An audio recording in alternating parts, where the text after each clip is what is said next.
I actually had to Google what my symptoms were because I was a little nervous. I was going into like preterm labor. Obviously he benefited from it, but it also got me to a place where I felt comfortable having sex.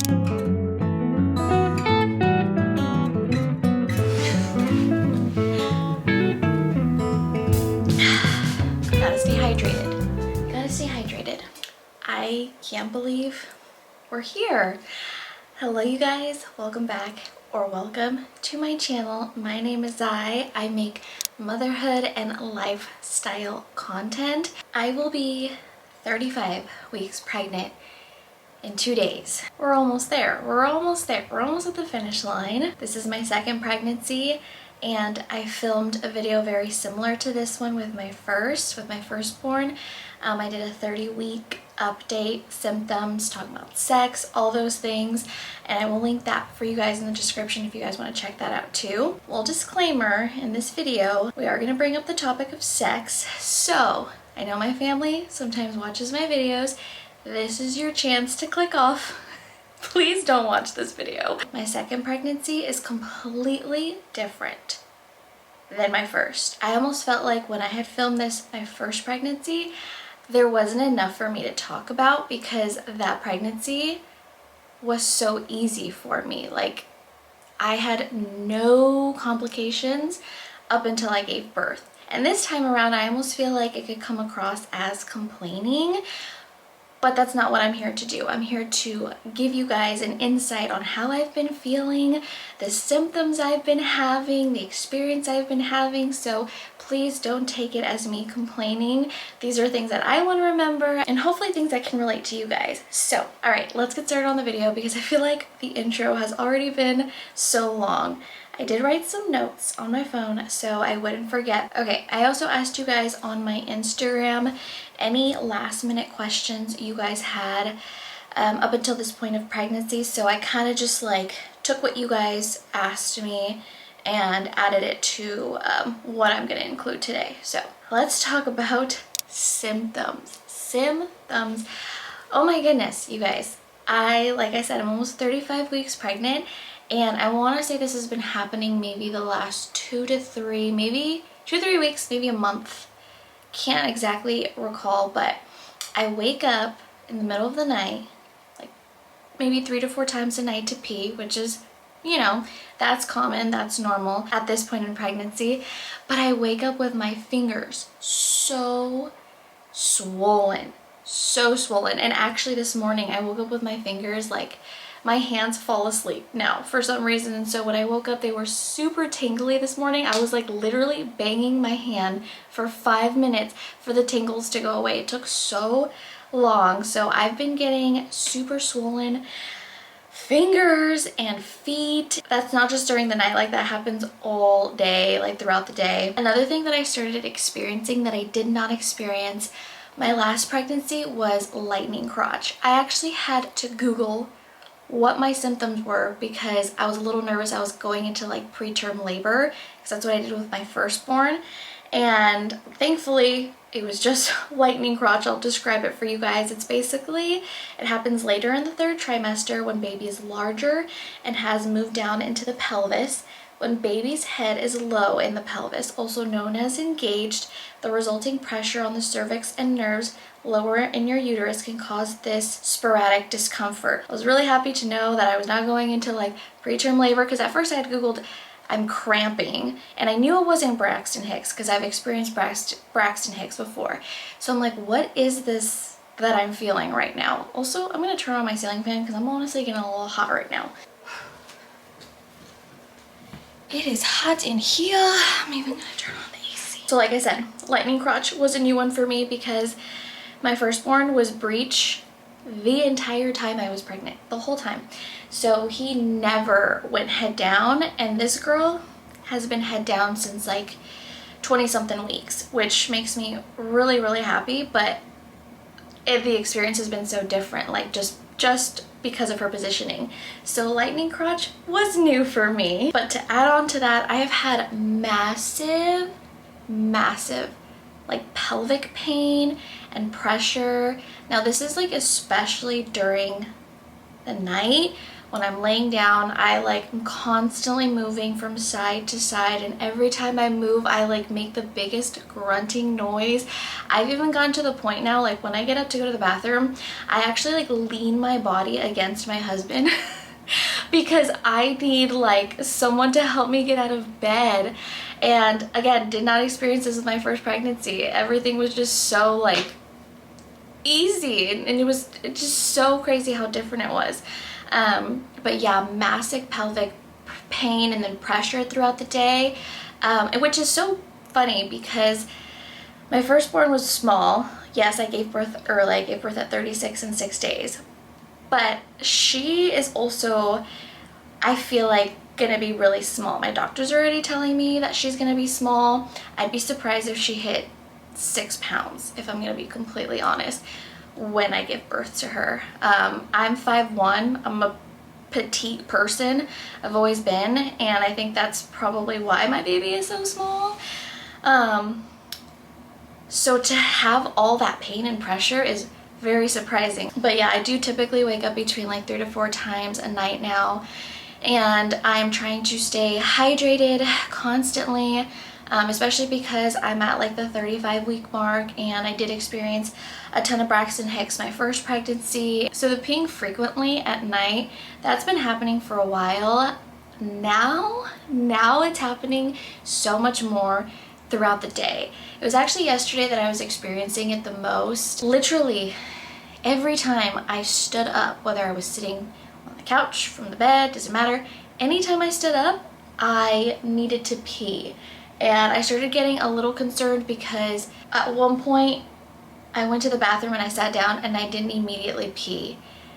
I had the feeling, but then I couldn't do it, and I didn't want to like push obviously and strain myself, so I was getting a little concerned about that, but that did not last long, thankfully. But let me know if you guys have experienced that. I read something about getting like hemorrhoids around this time is pretty common. Don't know if that's what it could have been or the cause of, don't know, but it didn't last very long. It just lasted a couple of hours throughout yesterday.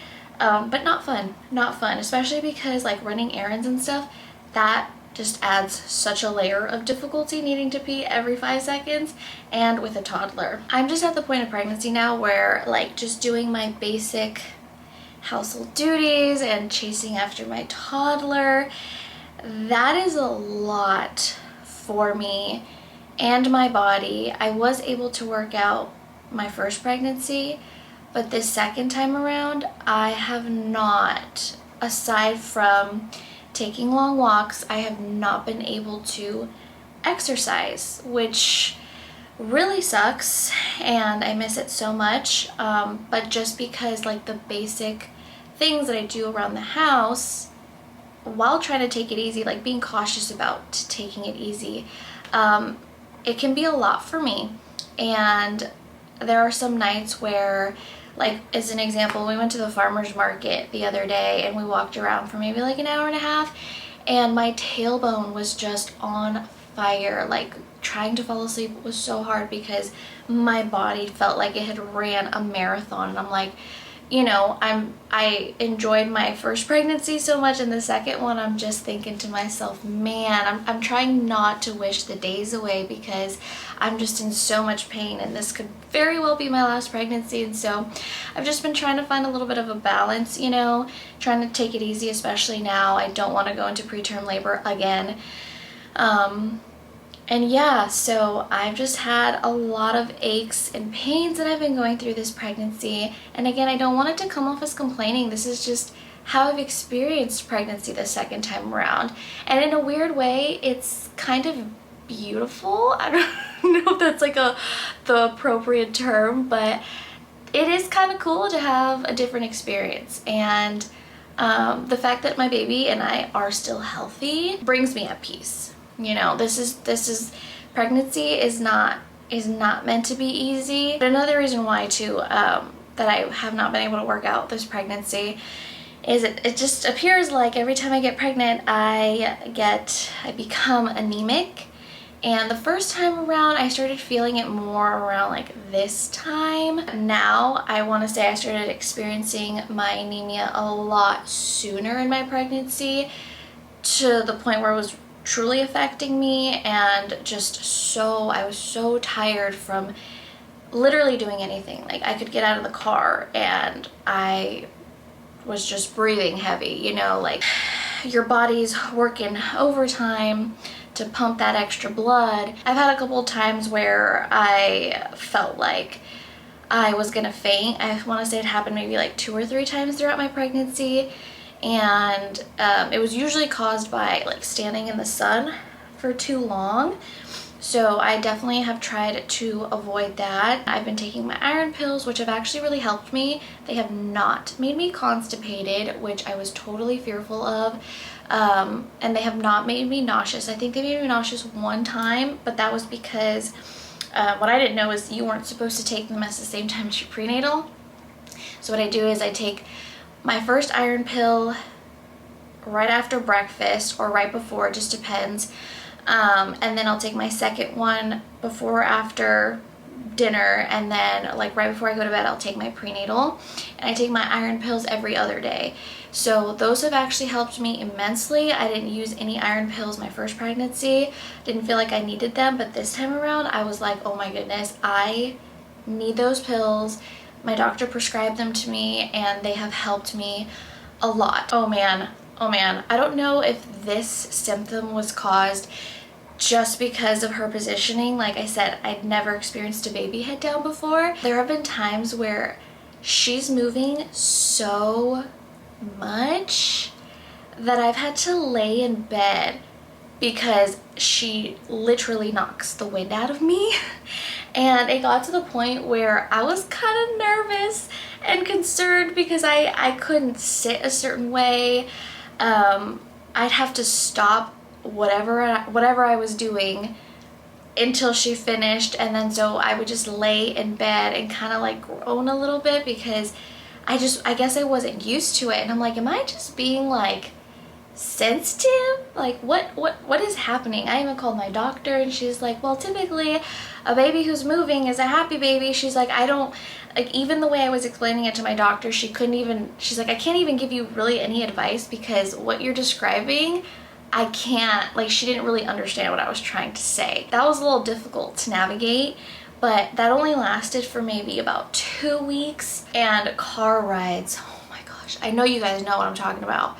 Whether this is your first or second pregnancy, during your 3rd trimester, car rides are so not comfortable. So I'm constantly adjusting my seat to get comfortable, and even then, like, I always feel like both my babies have always favored one side, and they've always favored the right side of my belly, so I'm like this in the car trying to get comfortable. We just took a like 2.5 hour drive to my father-in-law's property over Father's Day weekend, and man, that car ride was not fun. I can do maybe like 10-15 minute car rides max. Anything longer than that, it's truly a challenge. Now we're gonna get into the topic of sex. I've always thought this topic was really interesting during pregnancy or even postpartum because everyone experiences this so differently, and I don't want anyone to feel bad or discouraged with the things that I'm gonna talk about. And I do actually have some tips for you guys. But even like with the whole workout thing, I've seen some mamas out there that are like 35, 36 weeks pregnant, killing it in the gym, and I'm over here like, I can't even hardly walk a mile without my whole body feeling like I ran a marathon. So it's not to compare, it's, you know, me explaining my experience and seeing, you know, what things maybe we can relate to, or like I said, giving you guys some helpful tips. And yeah, so you guys don't feel bad or discouraged or any of those things. I will say this time around, I feel like I'm having sex less frequently at this point in my pregnancy than I did with my first pregnancy, only because, like I've mentioned, I've been in way more pain. But Sex does happen less frequently for us as the time goes by. We're lucky if we have sex once a week, because I get so tired and my husband works all day, and so clearly he's not here when I'm like, I have full energy. And then when he does get home, I have been chasing a toddler all day. I've been doing things around the house. I'm exhausted. I am exhausted. And so the last thing on my mind is having sex. You know, we've had those conversations because there are times where I feel bad, and I know that like offends so many women. Like, don't feel bad for not having sex with your husband, and you know, that's a whole other conversation, but I do feel bad because that is still my husband and our intimacy matters. You know, and I think it's important to have those conversations with your husband during these times. I will say one of the things that has truly helped, especially like if I am in pain, is my husband will give me amazing massages before sex. And that actually really helps me, my body, my mental state. I'm that kind of person who does like to be touched. He paid for a prenatal massage for me for Mother's Day. And I know some people just don't like being touched in general, but I do. I love when people play with my hair. I love massages. And so for him to do that was really sweet. And obviously he benefited from it, but it also got me to a place where I felt comfortable having sex. And so it's funny, sometimes I'd be like, babe, can you give me a massage? But like, I don't want to have sex. It always led to it because it's just a way for you guys to connect, and it's something we laugh about afterwards. I will say we do avoid certain positions, especially because the bigger I've gotten, it makes it harder, and also I just don't want to hurt myself on accident or hurt the baby. Don't know if that's possible or not, but I just want to be cautious. So I will say he puts in most of the work, which he does not mind.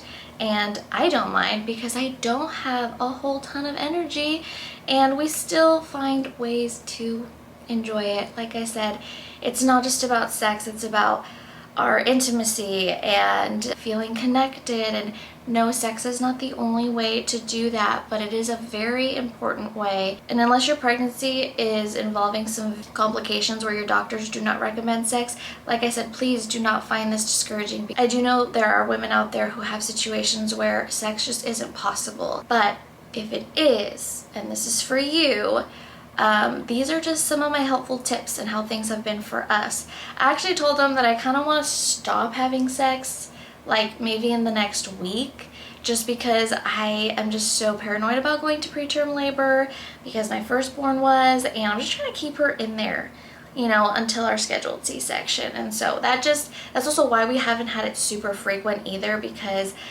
I just am a little paranoid and I don't want to go through what I did my first pregnancy. And some things involving the bump. My first pregnancy, I did not get any stretch marks, and I didn't do really anything to avoid them. All I did was I'd use the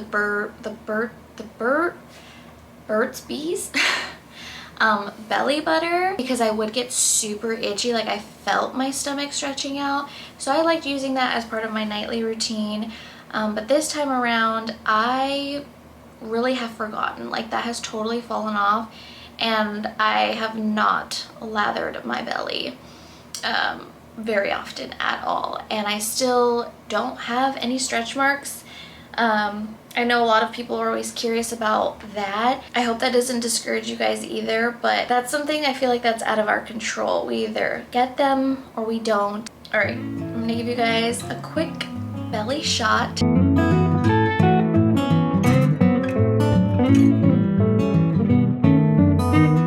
Alright, well, I hope you guys enjoyed this video and just sitting down and listening. Hopefully you guys had like a little cup of coffee or something as you were hearing me chat your ear off. Again, on the topic of sex, I don't want anyone to feel discouraged. I don't want this video to come off as me complaining with my symptoms. This is just something that I want to remember, and maybe get some conversations going in the comments, because I love talking to you guys. And everyone experiences pregnancy so different. Like, it's not something you can really compare to another person.